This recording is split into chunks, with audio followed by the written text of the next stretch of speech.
de voir le ministre. Je pense que c'est une demande que vous vouliez le rencontrer pour exposer un peu là, les problèmes qu'on vit aux Îles-de-la-Madeleine avec l'assurance emploi. Je pensais que M. le ministre est au courant de la même chose en Gaspésie et ailleurs au Québec. Là, la nouvelle loi de la réforme de l'assurance emploi qui a été votée en fait en juin dernier, mais qui est plus en application. Là, ça y a été par les petits, mais depuis le 6 janvier, on a vraiment... là, on est dedans de la réforme, puis on a des problèmes. Et le principal effet de ça, l'impact majeur, c'est que nos chômeurs aux Îles-de-la-Madeleine vont avoir des semaines sans avoir de prestations. Il y a un trou noir qui s'en vient. Je pense que c'est en janvier qu'il y en avait qui risquaient là, de tomber sans prestation.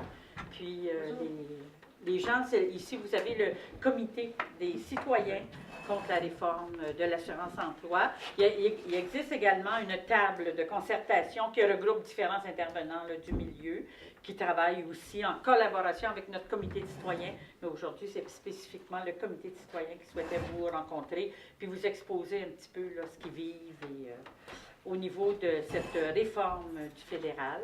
Fait que je ne sais pas si vous aviez prévu là, qui...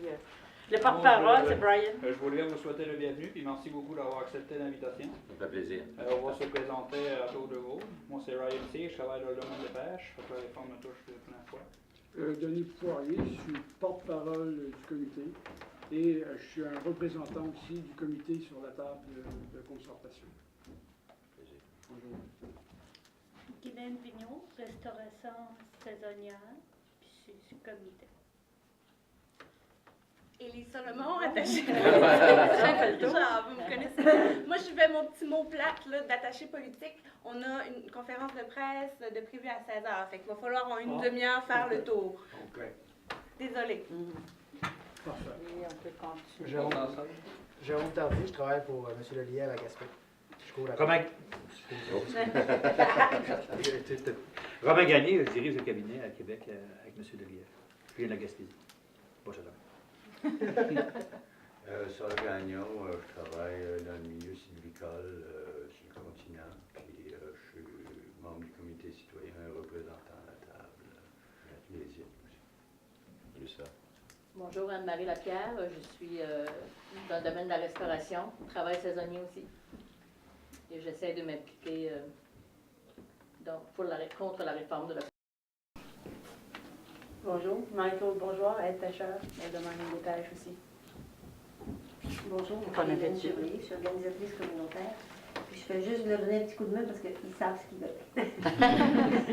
Il y avait Stéphanie. Stéphanie Arsenault-Boussière, moi je travaille pour la municipalité dans l'équipe de développement social, coordonnatrice de l'approche intégrée en développement social. Et je fais un soutien plus technique au comité citoyen et je siège sur la table de concertation. C'est bien. Fait que moi, je vais, vu que le temps est limité, je vais juste un peu parler au nom du comité citoyen. Premièrement, le comité citoyen, on a vu le jour en décembre, sur le 18 décembre. Nous, on s'est formé comme mission de contrer la réforme de l'assurance emploi. Puis à court terme, c'est sûr, c'est d'éliminer le trou noir. Nos actions portent là-dessus. On peut vous parler un peu de nos réalisations. Je sais qu'aux Îles-de-la-Madeleine, le 3 novembre, il y a eu 2000 personnes qui ont manifesté. Le thème, c'était non à la réforme de l'assurance chômage.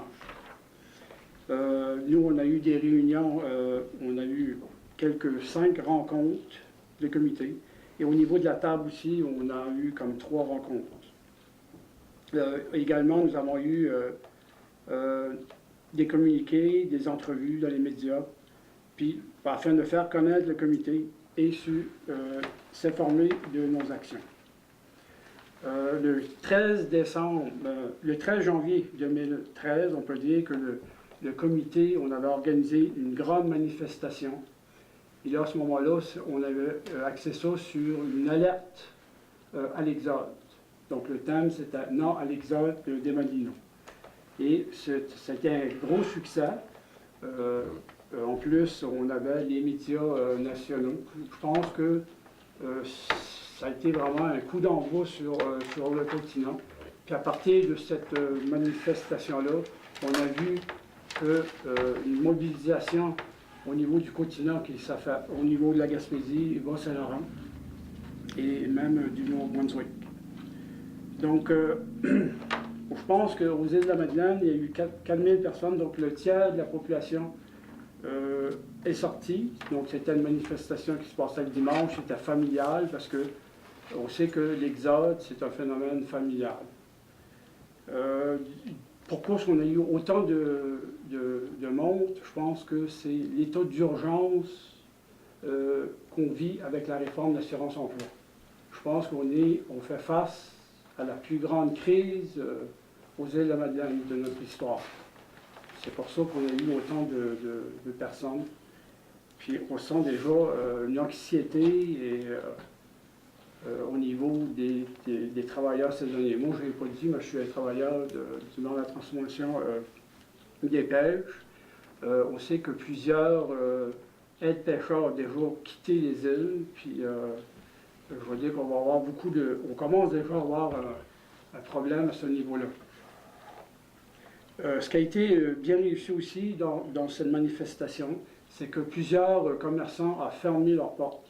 Donc, déjà là, les commerçants sont très sensibles aussi à la cause, puis ils voient déjà l'impact que ça va avoir, la réforme, sur l'ensemble de l'économie des îles. Parce qu'il faut bien dire que ça va avoir un impact au niveau municipal, au niveau des écoles, au niveau... c'est tout, même les travailleurs saisonniers à l'année, même les travailleurs à l'année, ils savent qu'il va y avoir un impact.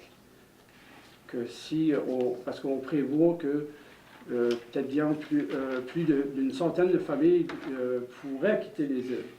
Puis ça va faire tort à l'économie des îles de la Madeleine. On sait que notre économie est basée essentiellement sur du travail saisonnier au niveau des pêches et du tourisme. Donc, depuis le début, nous dénonçons la réforme de l'assurance-emploi et nous demandons son retrait.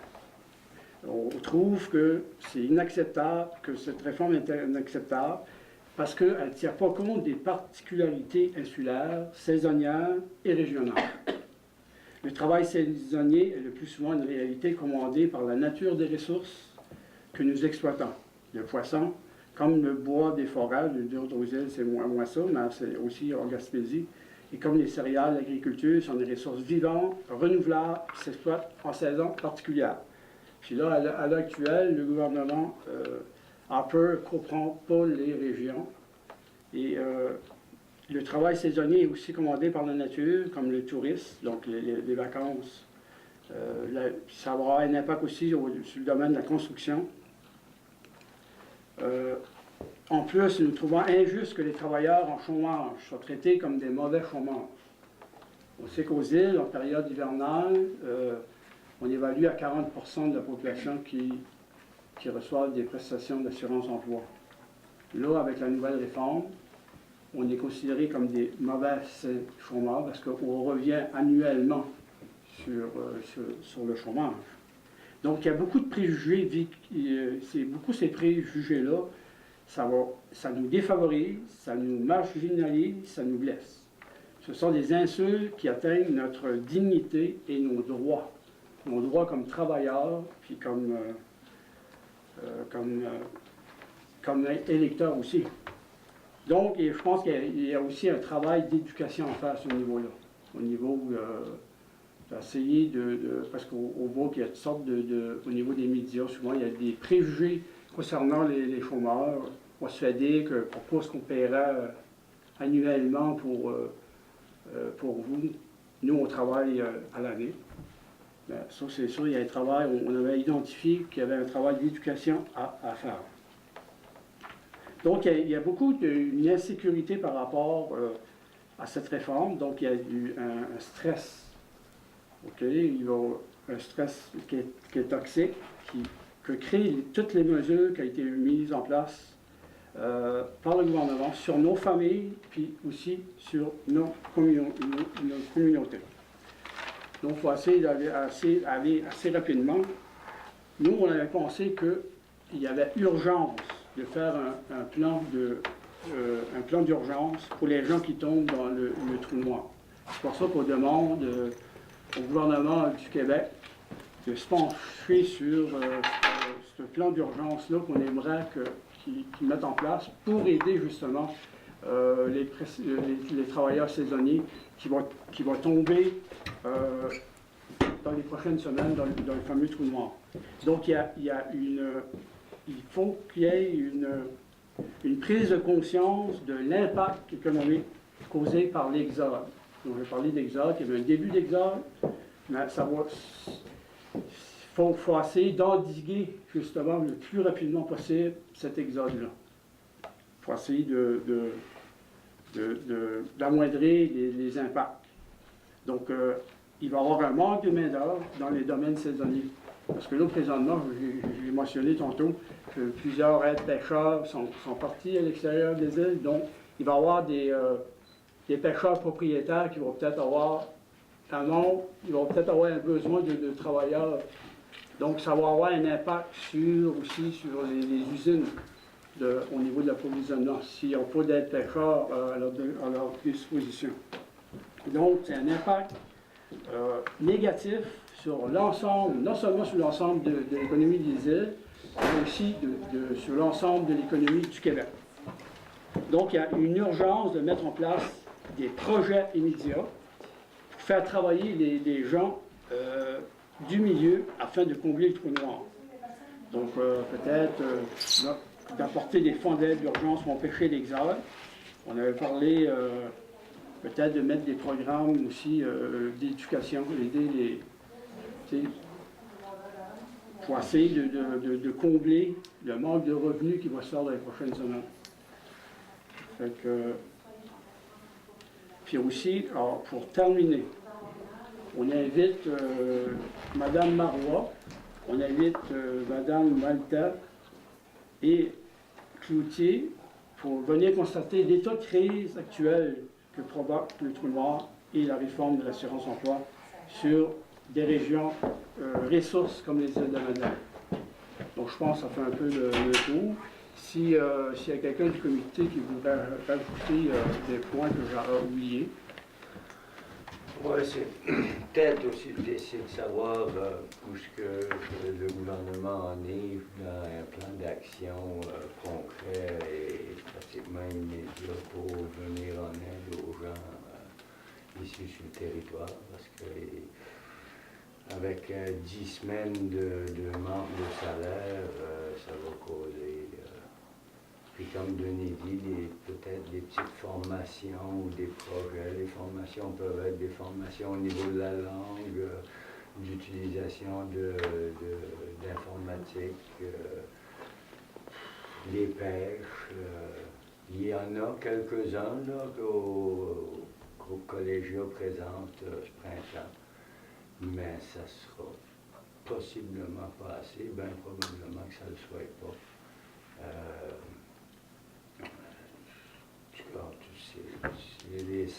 Côté de la santé, le monde vit beaucoup de stress. Je ne sais pas ce que vous, de votre côté, vous pouvez faire pour ça. Moi, je voudrais juste rajouter, je voudrais féliciter Mme Richard pour son bon travail, que je pense qu'elle a fait dans le dossier. Je pense que depuis le début, je pense que tu as amené ça à Québec. Puis, parce que je veux dire, on a besoin on a besoin de nos députés, de nos ministres, pour faire renverser, je pense, la réforme. Merci. Merci beaucoup. C'est sûr que, en fait, on considère que c'est pas beaucoup. On fait notre devoir, mais on considère que c'est pas beaucoup parce qu'on n'a pas réussi encore. Je le dis souvent, on a une obligation de résultat là-dedans, là, parce qu'il y a des gens là, qui se retrouvent là, sans prestation. On a un grave problème, on a un problème économique, puis tu l'as très bien démontré. Je pense que ton texte, d'ailleurs, il faudrait qu'on puisse là, en avoir une copie. Oui, on va vous faire parvenir une lettre.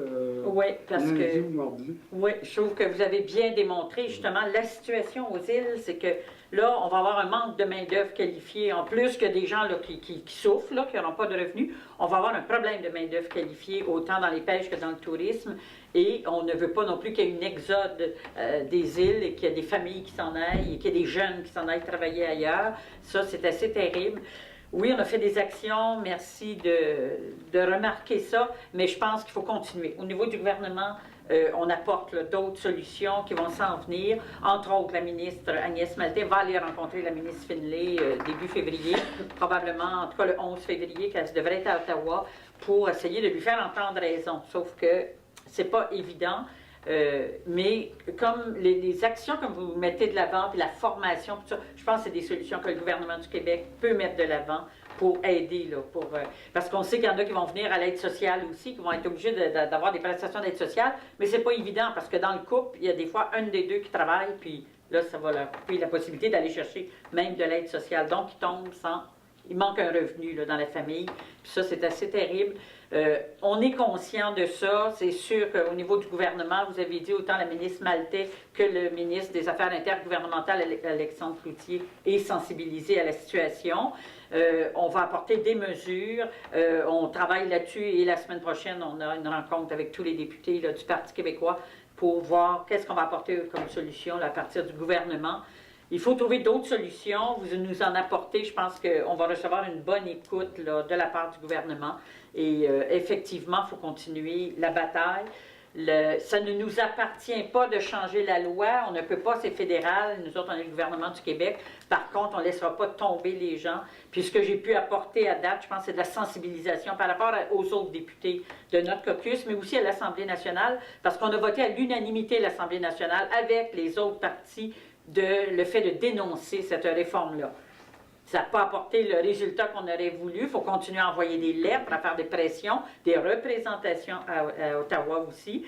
Au niveau des îles, je pense qu'on est bien organisé. On a un comité de concertation. Il y a votre comité qui est très actif. Il ne faut pas lâcher. Il faut continuer des actions. Notre carte d'assurance-emploi va être apportée à Ottawa. Il faut continuer nos actions, il faut continuer la mobilisation. Puis, on ne lâchera pas. Il faut continuer à sensibiliser et trouver des moyens comme vous nous apportez. Vraiment, merci. Je trouve ça très positif et constructif là, comme approche avec ce qu'on a aujourd'hui. Aussi pour venir en aide aux familles comme telles, en dehors de formation ou en termes d'argent comme tel, mais par rapport à des cuisines communautaires ou des soupes populaires qui peuvent être une fois par semaine ou 2 fois par semaine, ou des déjeuners dans les écoles, parce que si les gens n'ont pas d'argent, c'est les enfants qui n'ont pas.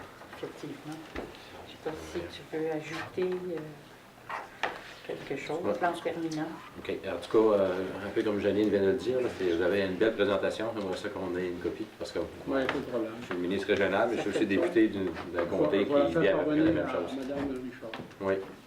Puis, merci sincèrement là, pour le dynamisme que vous avez démontré aux îles, là, le rassemblement de 4000 personnes. Vous avez raison, c'est vous qui avez donné le coup d'envoi.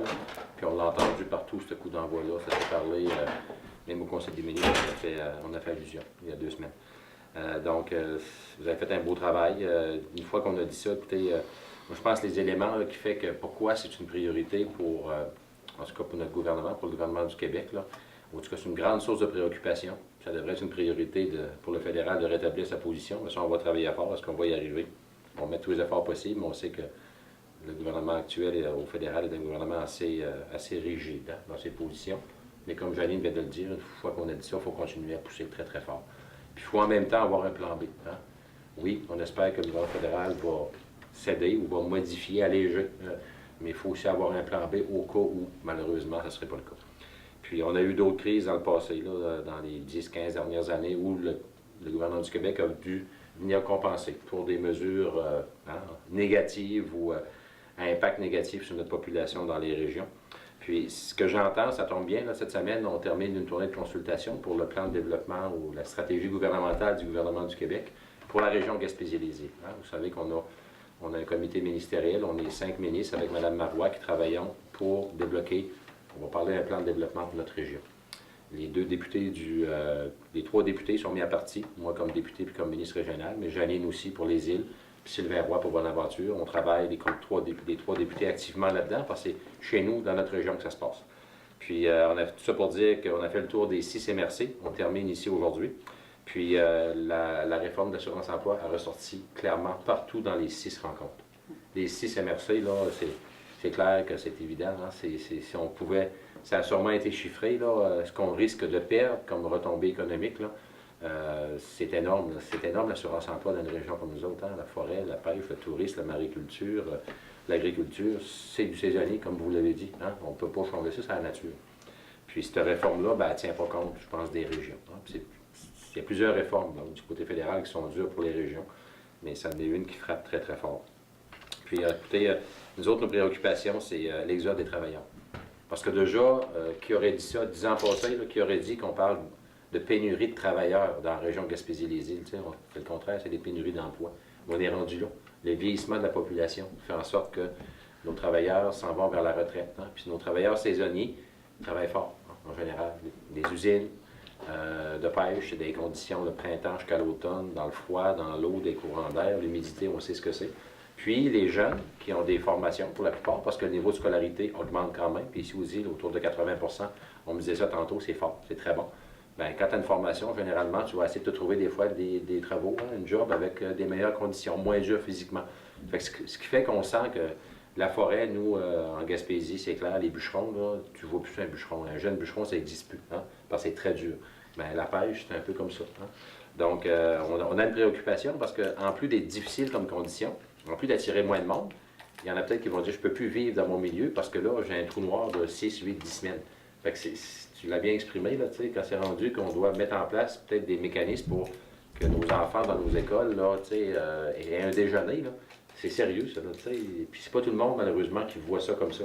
Je pense que notre travail ou votre responsabilité, communication, sensibiliser, continuer, ça c'est important.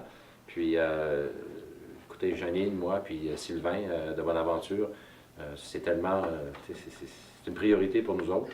Maintenant, aujourd'hui, je ne suis pas en mesure de vous confirmer qu'est-ce qu'on a sur la planche de dessin. Il y a les 2 ministres concernés, Alexandre Cloutier, Affaires intergouvernementales, Agnès Maltais travail, sont à pied d'œuvre depuis, je dirais, le retour des fêtes. Là, ils ont même donné une conférence de presse là, il y a une semaine, 10 jours. Donc, on s'est engagé. J'en ai parlé au Conseil des ministres mercredi passé. Je dis l'assurance-emploi, ça va faire mal dans notre région. Bon, dans notre programme, on a des choses au niveau de l'assurance-emploi, mais c'est à moyen puis long terme, il faut être honnête. Là, on a une crise, puis il faut trouver des moyens ponctuels pour régler la crise. Hein? Puis on a bien beau à dire qu'on veut rapatrier l'assurance-emploi comme le gouvernement du Parti québécois, mais on ne fera pas ça d'ici 6 mois. Là. Donc, il faut travailler sur... Puis les pistes, je pense, à la formation. Hein? La formation, à mon avis, c'est une des pistes qui m'apparaît les plus intéressantes. La formation relève du provincial. Puis on a des besoins de formation. C'est les travailleurs, on peut toujours s'améliorer en termes de formation d'avis. Fait que s'il y a une volonté des travailleurs aussi d'adhérer à ça, bien, je pense que ça peut être une piste, mais il y en a sûrement d'autres. Puis, mais on travaille, comme Janine l'a dit, là, Alexandre Cloutier et Agnès Maltais sont les 2 leaders dans le dossier. Puis on a un conseil du Parti québécois, là, on en a un la semaine prochaine, on a un autre à Drummondville. On a le caucus, en tout cas, et tout ça pour dire que les 54 députés, on va se rencontrer 2 fois dans les 2 prochaines semaines au niveau national. Puis la première rencontre qu'on a eue à l'automne, Janine a été la première à amener une résolution à l'exécutif du Parti québécois, au Conseil national, on l'a adopté unanimement. Donc on va se repencher là-dessus. Puis, moi je pense qu'il faut, malgré tout ça, il faut demeurer optimiste autant que possible. C'est pas une bonne nouvelle. Mais on ne peut pas là, rester inactif. C'est sûr que le provincial, puis là, je vais faire mon petit bout de politique, une fois de plus, le provincial va devoir compenser pour l'abandon du fédéral. Hein. On le vit dans plusieurs dossiers, bien un de plus. Mais il fait mal, celui-là. Il fait mal, honnêtement, parce que là, il touche vraiment des revenus des familles. C'est pas un cadeau, là, ça. Fait que moi, je me dis, soyez assurés que vous avez toute notre attention.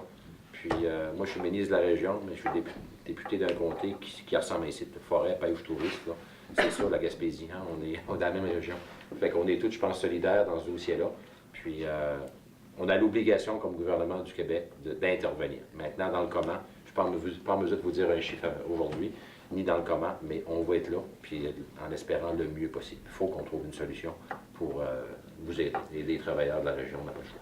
Je peux me permettre, juste en complément, la rencontre d'abord qu'on a eue tout à l'heure, malheureusement, elle a été décalée un peu, ce qui fait que vous avez dû attendre, là. Mais c'est malheureux, mais en même temps, c'est essentiel. C'est malheureux pour l'attente, mais c'était essentiel ce dont on parlait, parce qu'on parle d'une stratégie d'intervention gouvernementale pour notre région, et ça fait partie de la solution à long terme qu'on veut développer. Et il y avait autour de la table plus d'une vingtaine de personnes qui sont de chacun des secteurs. La pêche demeure un élément clé, le tourisme demeure un élément clé. On veut développer des nouveaux créneaux. Le gouvernement se met en mode action pour soutenir la région de façon tout à fait particulière. Et tout ça, c'est du moyen et long terme, puis c'est important qu'on y travaille. Mais on a aussi mentionné, les gens sont très, très conscients qu'à court terme, il y a des mesures qui doivent être mises en place. D'une part, pour mettre une pression, parce que ça demeure une responsabilité fédérale, donc on ne laissera pas le fédéral tranquille tant et aussi longtemps qu'il n'aura pas fait un geste qui correspond à nos attentes. Mais comme le ministre l'a mentionné tout à l'heure, on doit aussi se prémunir là, contre des conséquences importantes à très court terme. Et ce que le ministre vous a dit, c'est important, puisque la municipalité a aussi dit, c'est qu'on se mettra en collaboration, comme ça a déjà été fait dans le passé, avec le gouvernement du Québec pour trouver des solutions immédiates à nos problèmes immédiats. Mais on ne lâchera pas non plus le morceau sur le plan général. C'est que même si on est capable de travailler à moyen et long terme, puis on a parlé de différents outils, il va falloir qu'il se développe des moyens de stabiliser la main-d'œuvre et l'économie l'économie liée à l'exploitation saisonnière de nos ressources ou au tourisme.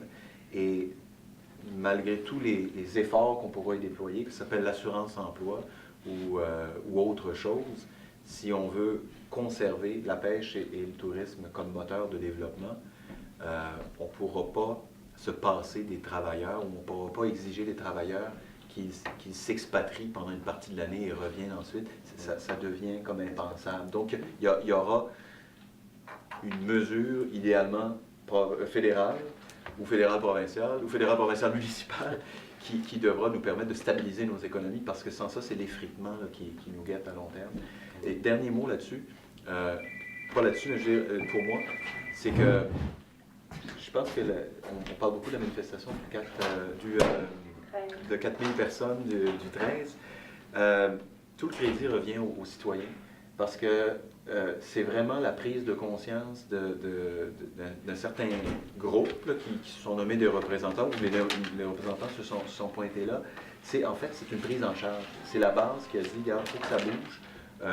Et c'est la clé, je pense, de la première réussite. Ça a été un premier effort et ça se continue. Mais on me posait la question hier au forum, je pense que vous y avez témoigné au forum en Bas-Saint-Laurent avec Jean-François Fortin. Puis il disait, bon, c'est quoi qu'est-ce qui fait que vous avez pu mobiliser la population? C'est pas compliqué, c'est vous. Alors bravo. Moi, j'aurais voulu ramener un petit point. C'est au niveau des études. Ceux qui veulent retourner à l'école, je ne sais pas si c'est possible d'avoir un assouplissement des règles du centre local d'emploi ou quelque chose pour Ce serait une des... les gens qui veulent retourner à l'école. Parce que moi, ça fait plusieurs années justement que j'essaye de me bâtir un plan B, puis le centre local d'emploi me le refuse parce que j'ai déjà une formation dans le domaine des pêches, qui est un emploi saisonnier. Puis en voulant avoir plus de formation, c'est le but de travailler à la main, sans lâcher mon domaine principal. C'est important, ça. Oui, ce qui pourrait relever là, le chemin du provincial. Puis, moi, c'est ça, je voulais dire aussi, peut-être, moi, les critères un petit peu moins sévères, pour ceux qui veulent aller à l'école. Comme, pas nécessairement secondaire 5, d'autres, puis, pour donner la chance à tout le monde qui veut y aller, justement. C'est beau. Fait que, merci beaucoup. Merci de nous avoir reçus. On va se sauver avec le ministre, aller dans la salle en arrière. Les journalistes, on a vu qu'il était arrivé déjà. Puis en conclusion, moi, je voudrais vous réitérer le fait que vous avez tout notre respect au niveau du gouvernement du Québec, au niveau du caucus du Parti québécois aussi, mais j'ai élargi au gouvernement du Québec par rapport aux chômeurs puis aux employés saisonniers. On en a entendu dans les nouvelles, justement, un manque de respect. On a entendu des propos Vraiment, puis ça venait d'un ministre là, fédéral, pour ne pas le nommer, c'est le ministre du Nouveau-Brunswick, M. Valcourt, qui parle de récidivistes et qui parle, en tout cas, il y a des termes vraiment qui sont employés par rapport aux employés saisonniers. Puis vraiment, je dénonce ces propos-là. Puis je peux vous dire que vous avez tout le respect et l'admiration, parce que moi, j'ai beaucoup d'admiration pour les gens qui travaillent, soit en usine ou les aides-pêcheurs, puis dans le tourisme. Et c'est des emplois difficiles, qui ne sont pas nécessairement très bien payés, ça, on en est conscient. Puis vous avez tout mon respect et celui aussi de mes collègues. Fait que là-dessus, je pense que on peut se dire là, que ici, là, vous pouvez être assuré que on vous respecte dans ce que vous avez et vos revendications et tout ça. Là, vraiment, c'est très important pour nous. Si la Gaspésie et les îles est rendue jusqu'à aujourd'hui, même si c'est encore beaucoup d'améliorations, c'est en bonne partie grâce aux travailleurs saisonniers, parce que vous prenez une grande place dans l'économie. Puis, quand on parle de tourisme, c'est les travailleurs saisonniers qui accueillent les touristes, puis on est une destination de choix. Puis des travailleurs qualifiés, fait qu'on ne va pas perdre, c'est ça, tout votre professionnalisme dans votre travail. Et c'est important de garder les mêmes employés d'année en année, puis que l'économie n'ira pas aussi bien si on n'a pas nos mêmes travailleurs qui reviennent d'année en année. Là. On ne peut pas faire de la formation chaque année. Il faut garder nos travailleurs qualifiés. On a une saisonnalité dans notre économie. Il faut que ce soit reconnu. D'ailleurs, dans un des communiqués de pêche que j'avais émis, c'était justement de demander la reconnaissance du travail saisonnier. Ça va être important de mettre ça par écrit. Puis au niveau du gouvernement du Québec, je pense que ça va être possible. Puis on essaiera aussi de le faire reconnaître au fédéral. Mais il faut reconnaître, on a des travailleurs autonomes, puis on a d'autres sortes de travailleurs. Bien, les travailleurs saisonniers, il faut faire reconnaître cette forme de travail qui est essentielle pour l'économie de nombreuses régions là, au niveau du Québec. D'ailleurs, je pense que c'est très important. Je ne sais pas si le Québec peut avoir accès à de l'information ou à des économistes qui nous fournissent des données. Nous, c'est une des lacunes qu'on avait au départ, essayer de chiffrer la réforme, parce que le fédéral s'y refuse pour mieux se défiler puis dire qu'il n'y aura pas d'impact. Mais je lisais encore hier, vous avez peut-être vu cet article-là, il était question d'environnement puis de pétrole et tout, mais on évaluait sommairement les retombées du travail saisonnier, pêche, tourisme, à plus d'1 milliard de dollars pour l'Est du Canada, pour la région atlantique, y compris le Québec, bien entendu, et 30 000 emplois. Et je pense que si on veut contrer le message de mépris et de condescendance du fédéral, c'est de parler son langage. Il faudrait que le gouvernement du Québec aussi mette à contribution ces économistes qui puissent chiffrer la valeur au produit intérieur brut du pays et de la province, du travail, des économies saisonnières. Puis s'il y en a 30 000, effectivement, je ne sais pas d'où vient ce chiffre-là, s'il peut être validé, 30 000 en Atlantique, il y en a probablement au moins 40 au Québec. C'est majeur. C'est majeur pour l'économie. Si le gouvernement du Canada ne comprend que le discours économique, il va falloir l'élaborer parce qu'il l'ignore actuellement, comme s'il n'existait pas. On va se faire respecter.